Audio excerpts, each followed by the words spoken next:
Hello guys, അപ്പം മറ്റൊരു പുതിയ വീഡിയോയിലേക്ക് ഏവർക്കും സ്വാഗതം. ശബരിമലയിലെ സ്വർണ്ണ കൊള്ളയെക്കുറിച്ച് നിങ്ങളെല്ലാവരും അറിഞ്ഞിരിക്കുമല്ലോ. ഒടുവിലിതാ ഉണ്ണികൃഷ്ണൻ പോറ്റി അറസ്റ്റിലായിരിക്കുകയാണ്. ഞാൻ ചെറിയൊരു വീഡിയോ പ്ലേ ചെയ്യാം, നിങ്ങളൊന്ന് കണ്ടു നോക്കിയേ.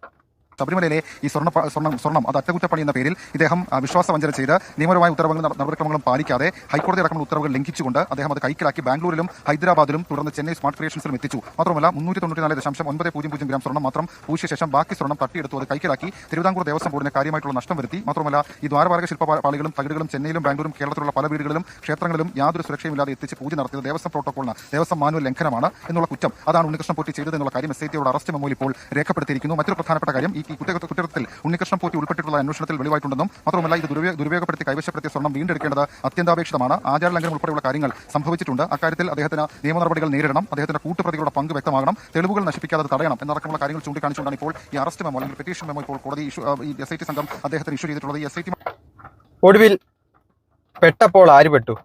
നമ്മുടെ പോറ്റി തന്നെ പെട്ടു.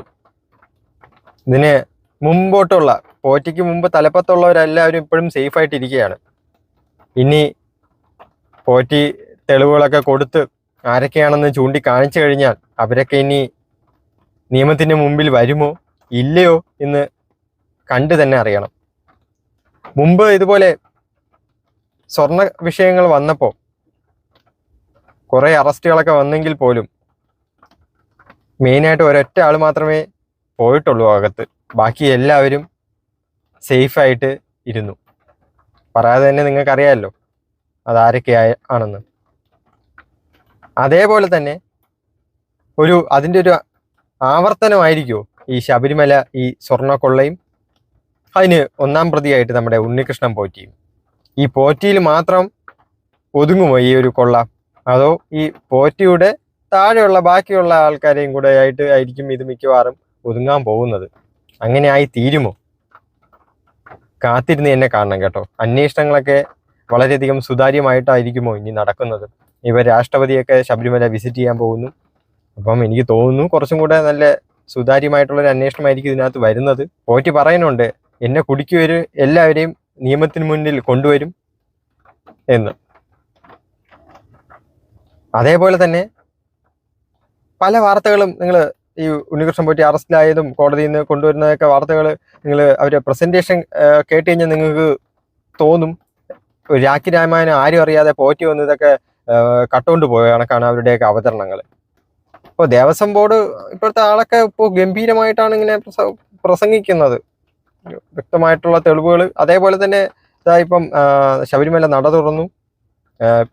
ദ്വാരപാല ശില്പങ്ങൾക്ക് സ്വർണത്തിലുള്ള കവചങ്ങളൊക്കെ ഫുള്ളും ഫിറ്റ് ചെയ്തുകൊണ്ടിരിക്കുകയാണ്. അപ്പം നമ്മുടെ ദേവസ്വം ബോർഡ് പ്രസിഡന്റൊക്കെ വളരെ സൂക്ഷ്മതയോടെ ഇങ്ങനെ ശ്രദ്ധിച്ചുകൊണ്ടിരിക്കുകയാണ്. എനിക്ക് ഇങ്ങനെ ശ്രദ്ധിച്ചുകൊണ്ടിരിക്കുന്നത് മനസ്സിലാവണില്ല. ഇനി ഇത് എങ്ങനെ അടുത്ത പൊളിച്ചെടുത്തുകൊണ്ട് പോവാം എന്നതിനെ കുറിച്ചാണോ ശ്രദ്ധിച്ചുകൊണ്ടിരിക്കുന്നത്. എന്നിട്ട് അവരൊക്കെ മീഡിയക്കകത്തൊക്കെ പറയുന്നത് കേട്ട് കഴിഞ്ഞാൽ വളരെയധികം ഞാനൊന്നും അറിഞ്ഞില്ല രാമായണ എന്നുള്ള മട്ടിലാണ് ഘോരഘോരം അങ്ങ് പ്രസംഗിക്കുന്നത്. ഈ ഒരു കേസിനകത്ത് ഈ ദേവസ്വം ബോർഡ് എന്തായാലും പങ്ക് കാണും. ആരും അറിയാതെ ഈ ഒരു ഉണ്ണികൃഷ്ണൻ പോറ്റി എന്ന ഒരാൾക്ക് എടുത്തോണ്ട് പോകാൻ പറ്റത്തില്ലല്ലോ ഇതൊന്നും. എല്ലാം കൊണ്ടൊന്നും ഇപ്പം ഈ ഉണ്ണികൃഷ്ണൻ പോറ്റിയുടെ തലയിലാണ് ആ ബഹുമതികളെല്ലാം ഇരിക്കുന്നത്. ഇനി അങ്ങോട്ട് അന്വേഷണം സുതാര്യമായിട്ട് കറക്റ്റായിട്ട് പോയി കഴിഞ്ഞു കഴിഞ്ഞാൽ കൂടുതൽ തലകൾ ഇനി ഇവിടെ കിടന്ന് ഉരുളാൻ കിടക്കുന്നതേ ഉള്ളൂ. അതിനി കാത്തിരുന്ന് തന്നെ കാണണം അത് നടക്കുമോ, അതല്ലെങ്കിൽ മുമ്പത്തെ പോലെ ഒരു ആവർത്തനം കണക്ക് ഈ ഒരൊറ്റ ആൾ മാത്രം ഇത് ഒതുങ്ങി തീരുമോ എന്ന്. പറഞ്ഞത് 2 കിലോയോളം സ്വർണം മോഷണം പോയിട്ടുണ്ടെന്നാണ്. അപ്പോൾ 250 പവനോളം എന്ത് വരും. നിങ്ങളിപ്പം എല്ലാവരും നടയൊക്കെ തുറന്നു സന്നിധിയിൽ പോകുന്ന എല്ലാവരും വളരെ ശ്രദ്ധിച്ച് സൂക്ഷ്മതയോടുകൂടി ഒന്ന് അയ്യപ്പനെ നിങ്ങൾക്ക് ആ നടയിൽ എത്തുമ്പോൾ ഒന്ന് വളരെ വ്യക്തമായിട്ടൊന്ന് ശ്രദ്ധിച്ച് നോക്കണം കേട്ടോ. എന്തെന്ന് വെച്ച് കഴിഞ്ഞാൽ അവിടെ ഇരിക്കുന്നത് ഇപ്പം അയ്യപ്പസ്വാമിയുടെ മുമ്പത്തെ വിഗ്രഹം തന്നെയാണോ അതോ വിഗ്രഹമാണോ അതോ ചെമ്പ് വിഗ്രഹമാണോ വ്യക്തമായിട്ട് നോക്കണം കേട്ടോ. പിന്നെ ആ ദണ്ടും രുദ്രാക്ഷമാലയൊക്കെ എടുത്തോണ്ട് പോയെന്ന് പറയപ്പെടുന്നു. തിരിച്ച് അത് വന്നിട്ടുണ്ടോ, വന്നത് ഡ്യൂപ്ലിക്കേറ്റ് ആണോ എന്നും അറിയത്തില്ല. കേസിന്റെ ഇനി അങ്ങോട്ടുള്ള വഴികളിൽ ഈ കൊള്ളയായിട്ടുള്ള ആൾക്കാരെയൊക്കെ കുത്തി നിറയ്ക്കാതെ ഇതിനാരൊക്കെയാണോ കാരണക്കാരായ അവരൊക്കെ കറക്റ്റായിട്ട് നിയമത്തിന് മുന്നിൽ വരിക തന്നെ ചെയ്യണം. പക്ഷെ ഇതിന്റെ ഇടയ്ക്ക് ഇപ്പോഴും ആ ദേവസ്വം ബോർഡും അതിനകത്തുള്ള ആൾക്കാർ ഒക്കെ എല്ലാവരും ഇപ്പോഴും സേഫ് ആയിട്ടിരിക്കുകയാണ്. ഈ ഒരു ഇത്രയും വലിയൊരു സംഭവം നടന്ന സമയത്ത് തന്നെ ആ ഒരു ദേവസ്വം ബോർഡിലെ എല്ലാ അംഗങ്ങളെയും സത്യം പറഞ്ഞ ഒരു താൽക്കാലിക അന്വേഷണ വിധേയമായിട്ട് പിരിച്ചുവിടുകയോ അല്ലെങ്കിൽ മാറ്റി നിർത്തുകയല്ലേ ചെയ്യേണ്ടത്. ഇപ്പോഴും അവരെ തന്നെ അവിടെ നിർത്തി അവർ കൂടുതൽ ഓരോ മറ്റുള്ള ആൾക്കാരെ സ്വാധീനിച്ച് എന്താ പറയുക ഓരോരോ കേസുകൾ അങ്ങോട്ടും ഇങ്ങോട്ടും വളച്ചൊടിക്കാനുള്ള അവസരങ്ങളൊക്കെയാണ് സത്യം പറഞ്ഞ ഇപ്പം നടന്നുകൊണ്ടിരിക്കുന്നത്. ഹിന്ദുമതത്തെയും അതേപോലെ അയ്യപ്പസ്വാമിയൊക്കെ വിശ്വസിക്കുന്നവരും വിശ്വാസികളൊക്കെ ആയിക്കൊള്ളട്ടെ ആർക്കും ഇപ്പം ഒന്നും ചെയ്യാൻ പറ്റത്തില്ല. എല്ലാവരും ഇങ്ങനെ നിസ്സഹായരായിട്ടിരിക്കുകയാണ്. അവിടെ ഇനിയിപ്പം എന്തൊക്കെ നടക്കാൻ പോകുന്നെന്ന് ദൈവത്തിന് മാത്രം അറിയാം. ദൈവത്തിന് ഇപ്പോൾ ഒന്നും ചെയ്യാൻ പറ്റത്തില്ല. കാരണം ദൈവത്തിന്റെ മുതൽ വരെ പഠിച്ചുകൊണ്ട് പോവുകയാണ്. കലികാലമല്ലേ, ഇത് വേറെ ഏതാ വലിയ കാലമാണ്. എല്ലാം ശരിയാവും ശരിയാവും എന്ന് പറഞ്ഞിട്ട് ഇത്രത്തോളം എല്ലാം ശരിയാവുമെന്ന് ഒട്ടും പ്രതീക്ഷിച്ചില്ല കേട്ടോ. ഞങ്ങൾ വരും, എല്ലാം ശരിയാകും, എല്ലാം ശരിയാക്കിയിട്ടുണ്ട്. ഇത്രത്തോളം ശരിയാവുമെന്ന് ഇനി അടുത്ത ഇപ്പൊ ഇലക്ഷനൊക്കെ വരുമ്പം എല്ലാവരും ഈ എല്ലാ ശരിയാവുന്ന കാര്യങ്ങളൊക്കെ വളരെയധികം ഓർമ്മയിൽ വെച്ചിരുന്നു കഴിഞ്ഞാൽ നന്നാവും.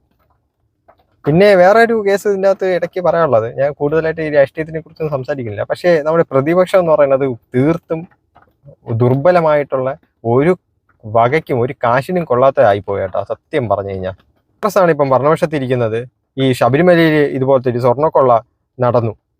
അപ്പോൾ ഈ കമ്മ്യൂണിസ്റ്റ് പാർട്ടിയുടെ പ്രതിഷേധ പ്രകടനങ്ങളും അവർക്കെതിരെയുള്ള മുദ്രാവാക്യങ്ങളായിക്കൊള്ളട്ടെ അവരുടെ ആയിട്ടുള്ള പല കാര്യങ്ങളും നമ്മുടെ കേരളം കിടന്ന് കിടുകിട വിറയ്ക്കും. അത്ര തരത്തിലുള്ള റെസ്പോൺസ് ആയിരിക്കും ഈ കമ്മ്യൂണിസ്റ്റ് പാർട്ടിയുടെ ഭാഗത്തു നിന്ന് ഉണ്ടാകുന്നത്. എന്നിട്ട് ഇപ്പോൾ ഇവിടെ നമ്മുടെ കേരളത്തിൽ നടക്കുന്നതോ ആരെങ്കിലും ഉണ്ടോ എന്ന് മറ്റേ കുഴലെടുത്ത് അവരെ വായിക്കാത്ത ഇങ്ങനെ കുത്തി നോക്കണം ആൾക്കാരൊക്കെ ഉണ്ടോ എന്ന്. തീർത്ത് അവിടെ ഇവിടെയും മറ്റേ മാലപ്പടക്കം വെള്ളത്തിൽ നനച്ചിട്ട് കത്തിക്കുന്ന കണക്ക് ചില സ്ഥലങ്ങൾ മാത്രം പൊട്ടും, ചിലത് പൊട്ടൂല. അതേപോലെയാണ് ഇപ്പം ചില സ്ഥലങ്ങളിൽ നിന്ന് മാത്രം റെസ്പോൺസ് ഉണ്ട്. എല്ലാവരും വായും പൂട്ടി കെട്ടിയിരിക്കുകയാണ്. എനിക്ക് എല്ലാം കൂടെ ഇനിയിപ്പം മൊത്തത്തിൽ സംഗമിച്ചിട്ട് നമ്മുടെ അയ്യപ്പ സംഗമം നടത്തിയിട്ട് എല്ലാം കൂടെ കട്ടെടുത്തോണ്ട് പോയാന്തോ. ഇനി എന്തായാലും കേസുകളൊക്കെ വളരെയധികം സുതാര്യമായിട്ട് നടക്കട്ടെ.